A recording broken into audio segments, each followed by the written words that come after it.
para masiguro po natin ng isasampang kaso Sa ay madaling lulusot. sabi, wala pa pong katibayan ng conspiracy. Yun po yung tinitingnan nga nating anggulo kaya Yun tinitingnan nga, mga pero sa ebidensya. ngayon, habang tayo ang naglilitis dito, wala pa. Pero may record pa sana akong papakita. If the body wants, I will show the video na sinabi din po ni NBI Director in interview, wala pong nasaktan, wala pong nangbugbog. But we have a video, alam po ng lahat ng mga kasamahan natin na yung OSAA, yung aming pong personnel, binugbog. May video po tayo niyan. Ang importante, hindi lang yung resulta, but yung proseso. And I always say, democracy is messy. If you want a dictatorship, it's less messy, but it's a dictatorship.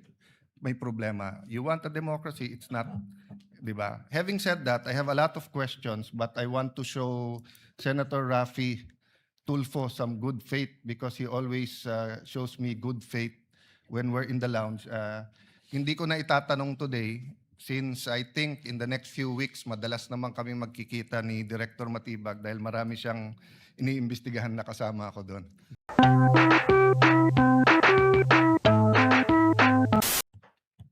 Thereafter, Senator Judge Alan Cayetano.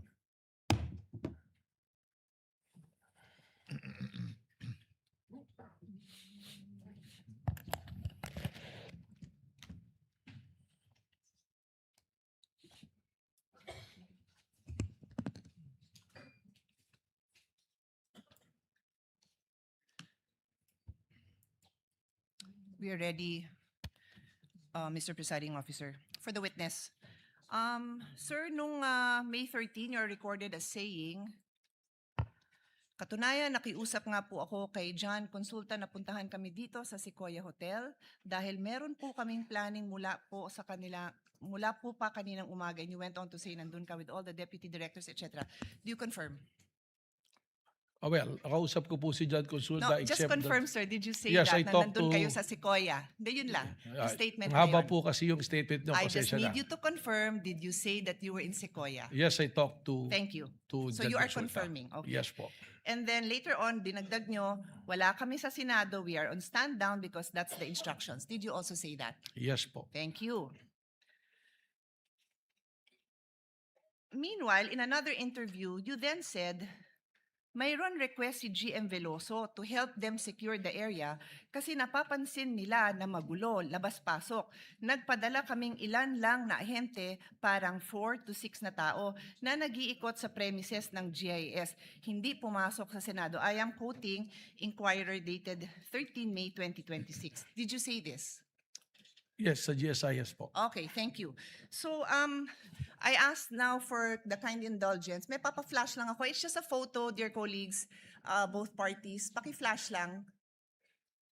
So, sabi nyo nasa GSIS. You confirm na nasa GSIS yung Tama mga po. ahente mo.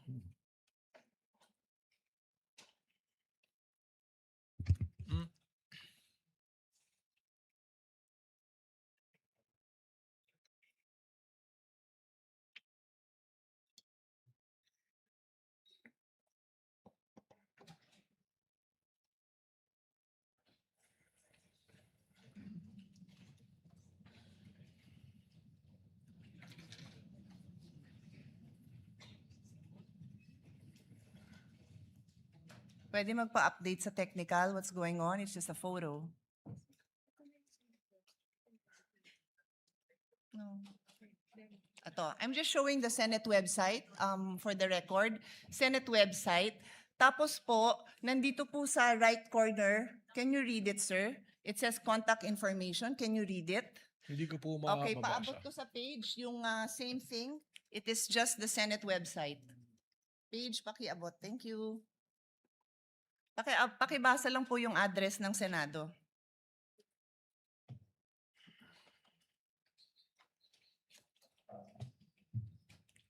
Contact information, GSIS Building, JW Jokno Building, Pasay City, 1300 Metro Manila, 632-8552. Okay na po yung phone number, no need.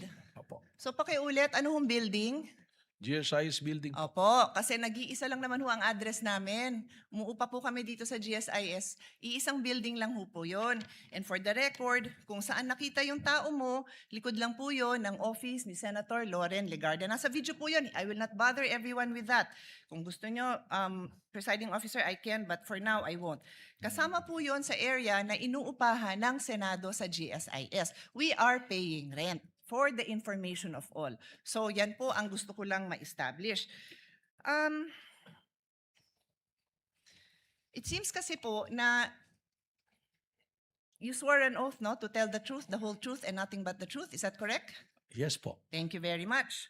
So sa kaalaman po ng ating mga nanunood at masigasig na taga-subaybay ng mga kababayan natin, Rule 133 on the weight and sufficiency of evidence. Sabi sa Section 1, preponderance of evidence, in determining where the preponderance or superior weight of evidence on the issues involved lies, the court may consider all the facts and circumstances of the case, the witness's manner of testifying, their intelligence, and also their personal credibility.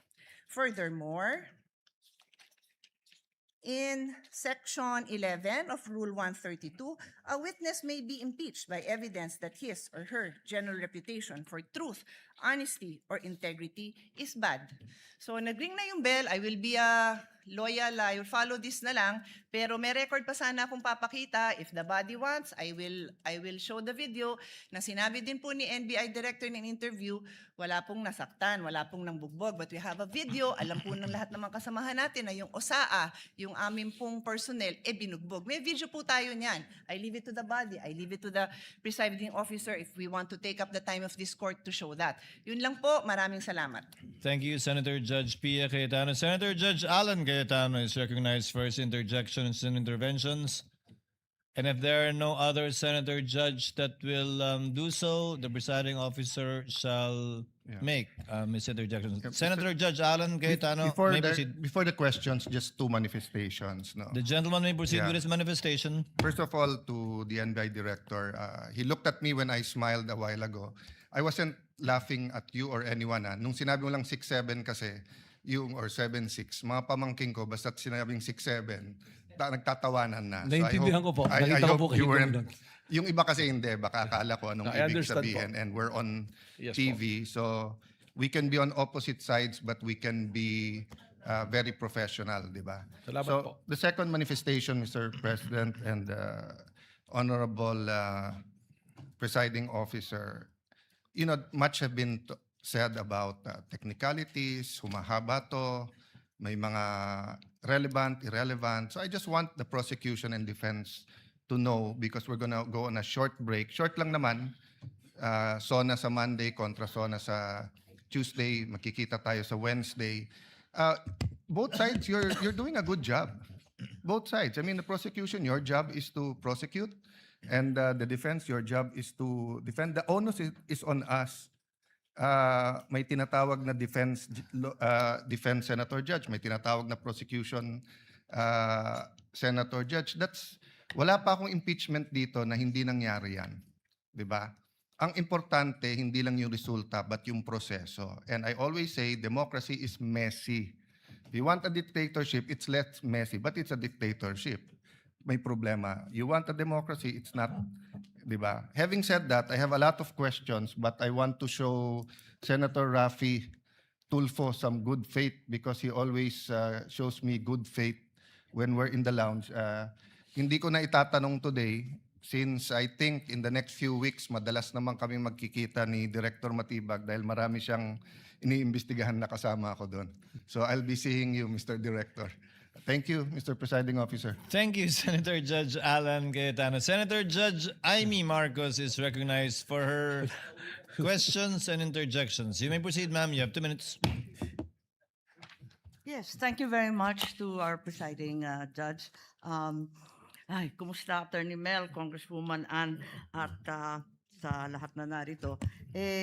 Itatanong ko lang, kasi sinusundan ko rin yung kwento ninyo, na kahapon sabi ninyo na 100% certain na si VP Sara contracted someone over the alleged plan to kill the president as well as 2 others.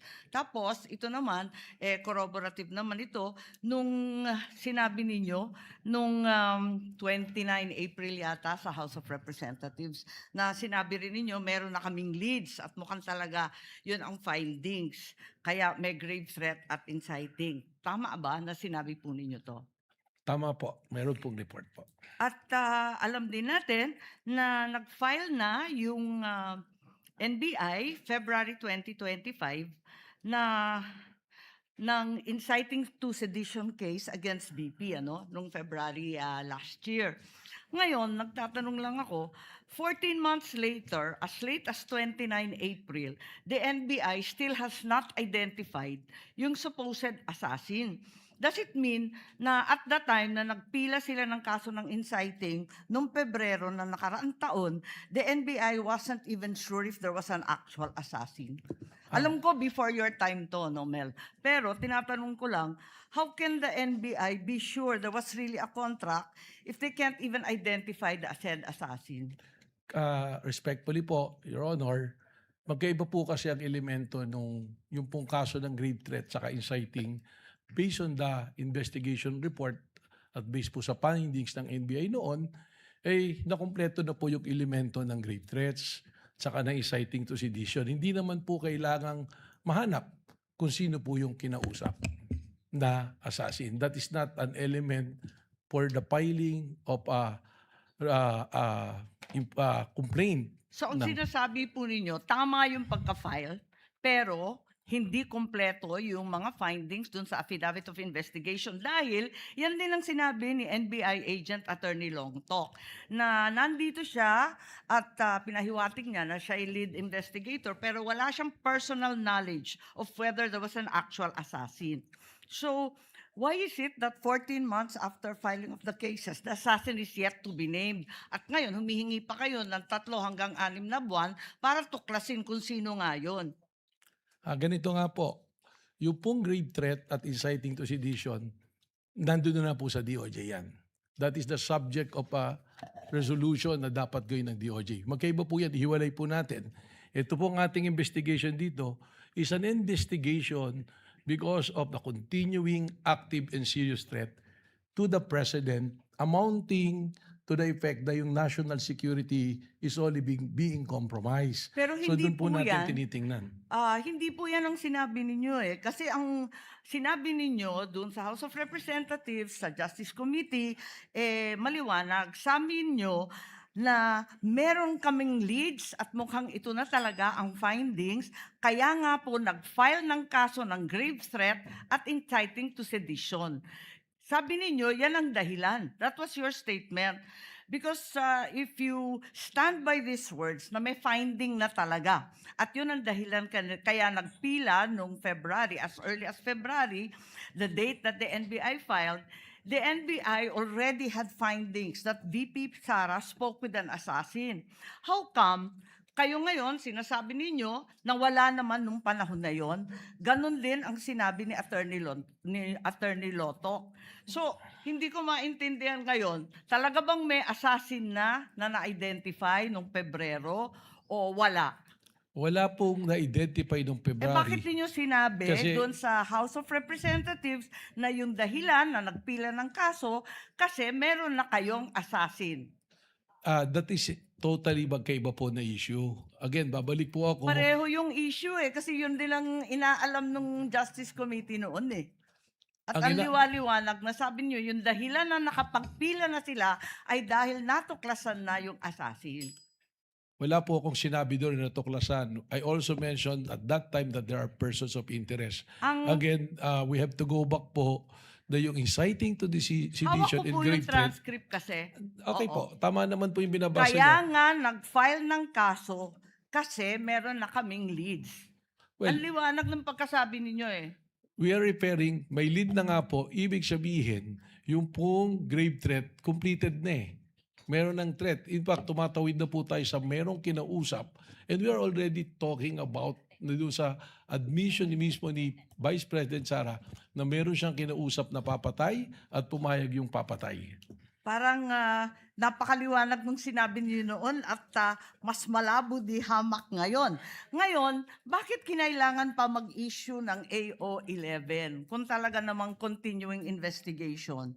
Dahil ba ito sa April 12 yung sinasabi niyong Rage Coalition?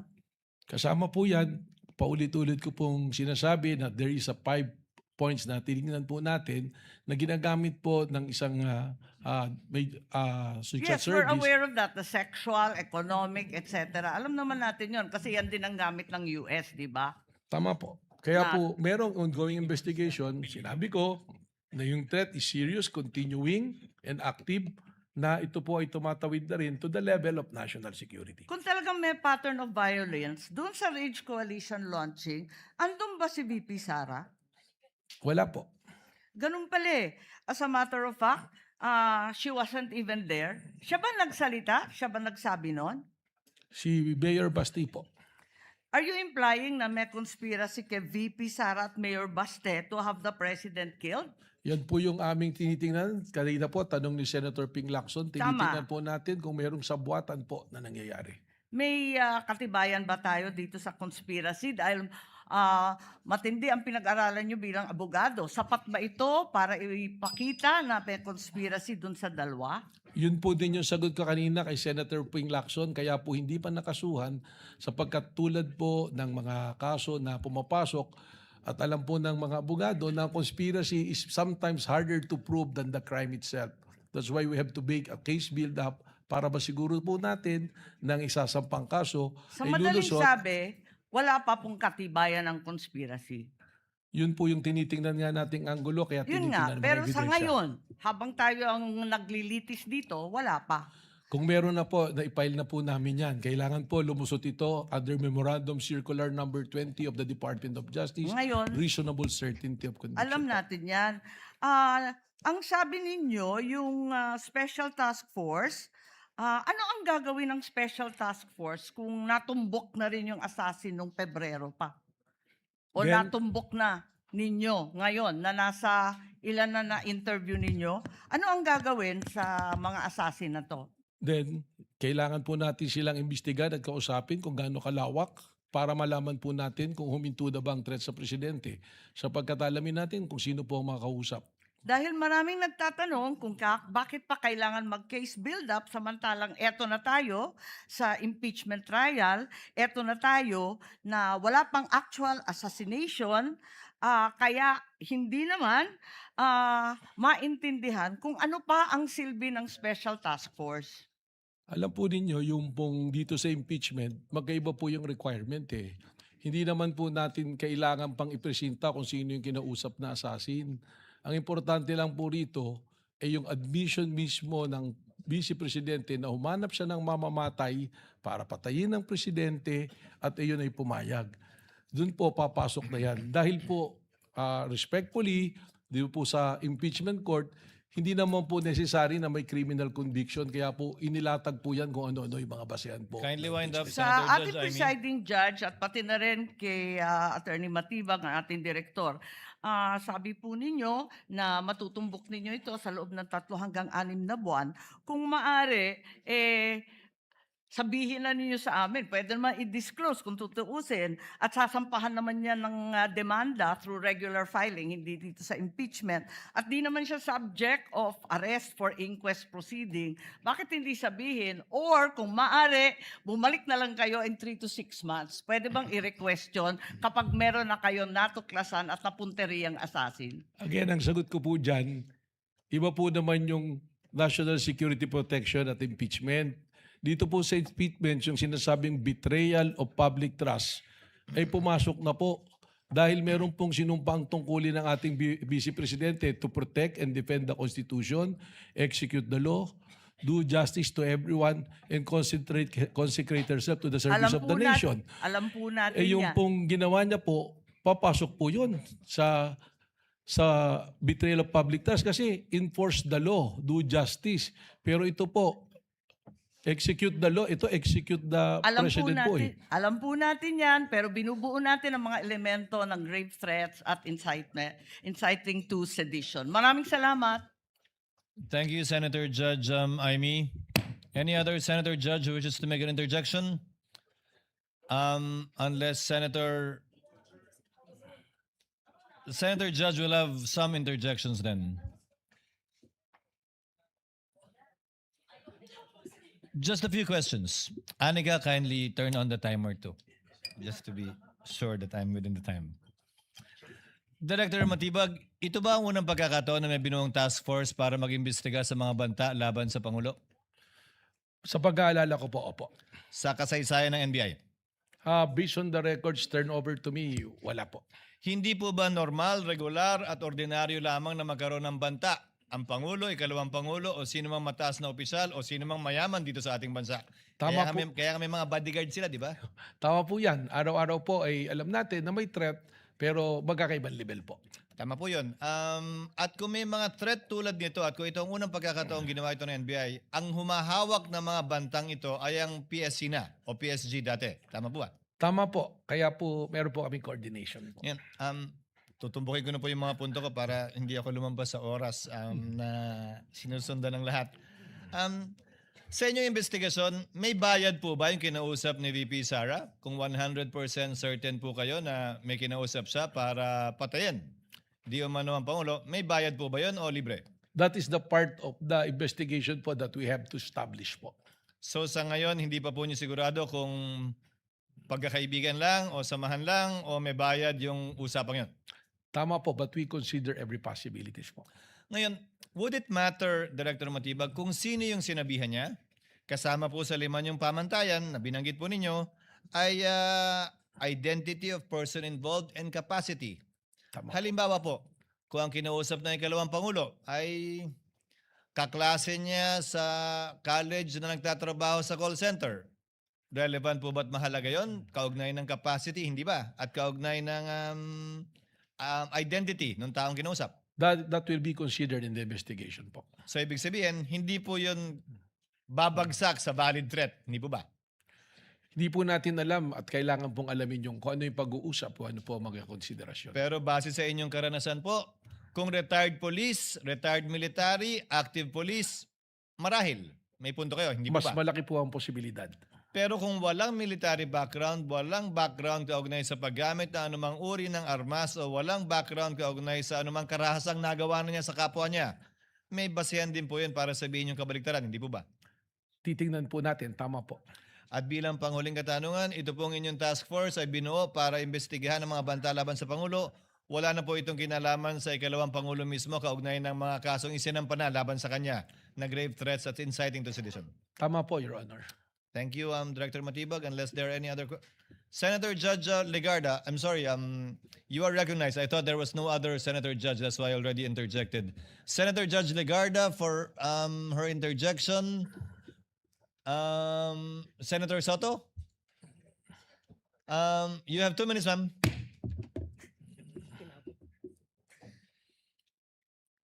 I guess I'm the last to ask. I don't know why the majority senators, Macho Block, don't want me to ask simple questions on national security. Keep on laughing. No, this is levity aside. It's a barkada talk. It's very simple.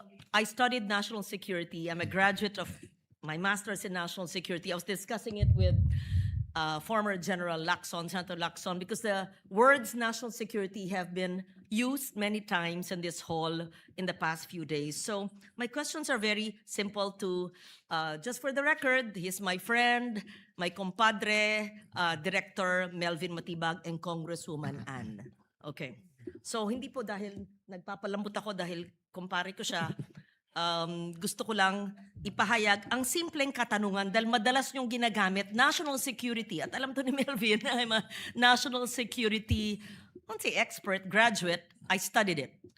Batay po sa inyong kaalaman, records o ebidensyang nakalap, meron bang mas malawak na koordinasyon sa isang interagency task force o coordinated action sa pagitan ng inyong bureau, ang NBI, ang Presidential Security Command or Group, perhaps ang Philippine National Police, or even the National Security Council or ang NSA at iba pang mga ahensyang may kaugnayan dahil sa mga alleged na pahayag ng ating Vice Presidente?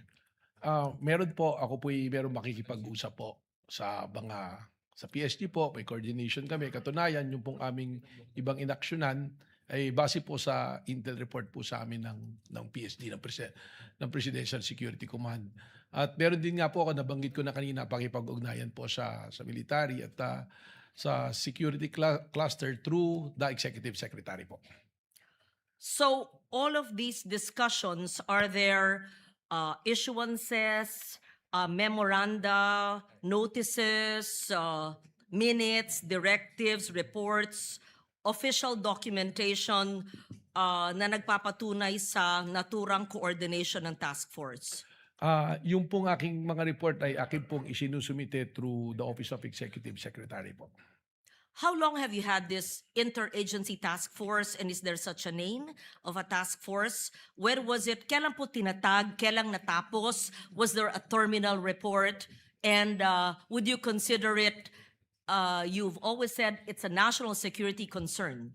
Well, there's no specific task force, but the coordination, as I said, is to the Executive Secretary, but we are also coordinating with the Presidential Security Command and on the military group po. Mr. Presiding Officer, would the reports of the interagency task force na tinatag ng NBI be given to the body so that we have an idea of the investigations conducted by the NBI? Has it been submitted? Let the presiding officer make a distinction. Again, the court should be a passive body. We should be receiving evidence through the Through the prosecutor or the defense? through the yes. council Through the of the councils. parties. Unless someone would present it, the court should simply await its submission, if at all, through the parties. So my question would be, was this submitted as part of your evidence, the terminal report and the investigations conducted by this interagency body? Because it's the first time I'm actually realizing that there was such an interagency body and that this was actually discussed in the National Security Council. Well, sabi ko nga po through the Executive Secretary, we have been making reports, and for reasons that I mentioned yesterday that I cannot give the reports for that are confidential in nature, ay hindi ko po ito may bahagi sa impeachment court po na ito. So wala pong pinabigyan na maski anong mga kopya ng reports, even just a summation of all these investigations. It was given po to the Executive Secretary po. And this court has Wala po. no copy of it. Therefore, I would terminate my questions here. And if we don't have a copy of that report, then we leave it at that. Thank you very much. Salamat po. Thank you, Senator Judge Legarda. If there are no other senator judges who wishes to make interjections, is there anything that either of the counsel for the parties wish to state before we adjourn? Attorney Binluan, I see you standing up. None at this time, Your Honor. If there are none, Chair would now like to dispose of some administrative matters.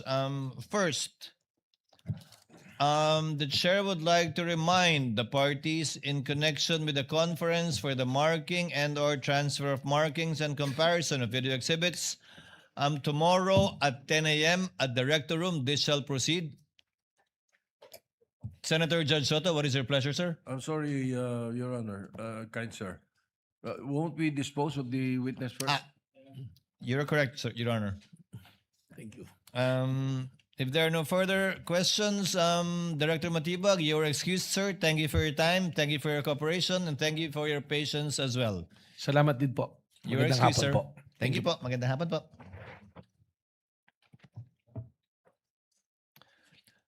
To restate, the conference tomorrow at 10 a.m., the parties are duly reminded at the Rector Room. Number 2, subpoena shall be issued. The Clerk of Court is directed to issue a subpoena to Ms. Violeta Constantino, former Land Bank Manager, and Ms. Nenita Camposano, former Branch Manager also of Land Bank, for the resumption of trial on Wednesday, July 29 at 10 a.m. unless the court issues a subsequent order recalling or changing the date of the same.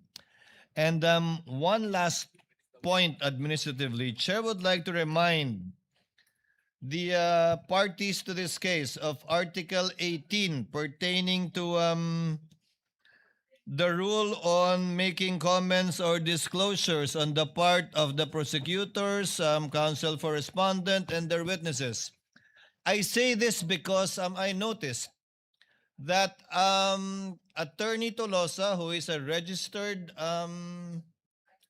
counsel for the panel of prosecutors, and Attorney Poa, who is a registered counsel for the respondent, are both serving as the spokespersons as well. Thus far, both have been very careful, but as the trial goes on, it might take its toll with respect to the spokespersons and counsels at the same time being able to distinguish between the merits of the case and purely procedural observations and or facts. So you might want to consider, in order to give a freer hand, nominating a spokesperson that's purely a spokesperson that is not limited by the rules of the impeachment court with respect to what he or she can say. Because for your information, the court is also will be monitoring the statements being issued by the counsel, by the counsels for the parties, for the information and guidance of the counsels. And since this is the last witness of the panel of prosecutors for Article 4, Chair would like to inform the senator judges that the pretrial order allocated 11 days for the presentation of this article by the panel of prosecutors. They actually consumed only 6 days given the withdrawal of certain witnesses. We consumed 3 days for oral arguments on the subpoena, on the interjections and debates with senators, and on the opening statements of the parties. A total of 9 days have been spent, therefore, since we started. So we are still ahead of 2 days based on the timetable given in the pretrial order. I hope we can be able to continue along these lines. Yes, counsel for the respondent. Your Honor, maybe inquire of the order of presentation for Wednesday next week, Your Honor. It will be Ms. Violeta Constantino, as I understand, and then Ms. Nenita Camposano. We confirm, Your Honor. In that order, Your Honor. We confirm, Your Honor. In that order. Any other matters? There being no other matters? Yes, counsel? No other matters. One other matter, Your Honor. So more than one witness per day. We will be issuing the subpoena for both in case I have no idea if it's going to be a short, direct, and cross and or recross. So we shall see. We will Kindly submit, Your Honor. prepare for the 2 witnesses on that day. If there are no other matters, Chair yes, Senator Judge Pia is recognized, ma'am. Do I assume, given that we seem to be continuing in the same manner of presentation of witness, that I understand the presiding officer discussed with counsel about changing the order? Is that still on the table, just so we can also prepare? It is, but we will find out by early next week, as Next week. intimated by the parties. Okay. That's why the chair earlier Okay. stated that the subpoena shall issue unless it will be recalled, as may be dictated by the circumstances. We will discuss it once there is agreement among the parties. Absent one, then we shall proceed as scheduled.